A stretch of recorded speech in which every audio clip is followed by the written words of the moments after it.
नमस्कार, म अजय अलौकिक। तपाईँ भिडियो हेर्दै गर्नुहोस् है। म अहिले एउटा भिडियो देखाउन गएको छु र यो भिडियो के हो, यो भिडियोमा देखाउने चिज के हो त्यो तपाईँले भन्नुपर्नेछ।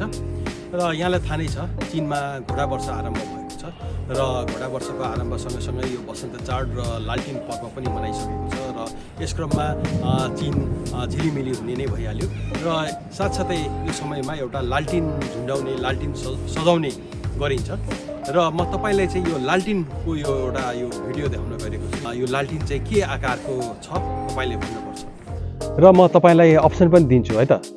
1 मा घोडा, 2 मा ड्रागन, 3 माछा। के हो त कमेन्टमा लेख्नुस् है त। यो पछाडिबाट हेर्दाखेरि यो के माछा हो कि माछा जस्तो पनि देखिन्छ।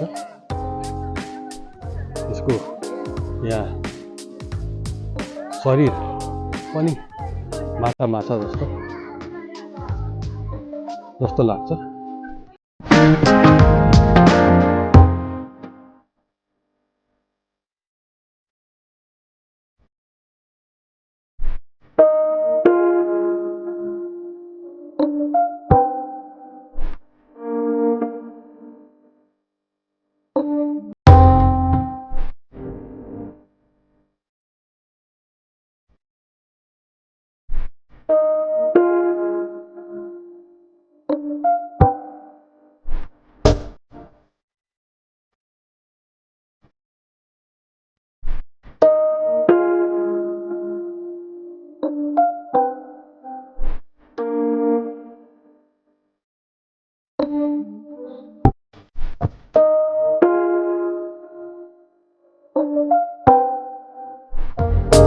यो चिनिया लोककथाको एउटा मिथकीय जीव हो। यसलाई चिनियामा युआओ भनिन्छ।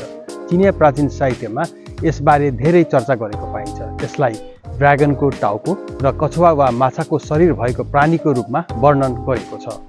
यहाँ युले माछा र आओले कछुवा जनाए तापनि विशेष गरी ड्रागनको टाउको र माछाको शरीर भएको जीवको रूपमा नै यसलाई प्रस्तुत गरेको पाइन्छ र यसलाई एउटा शक्ति र रहस्यको रूप पनि मानिन्छ।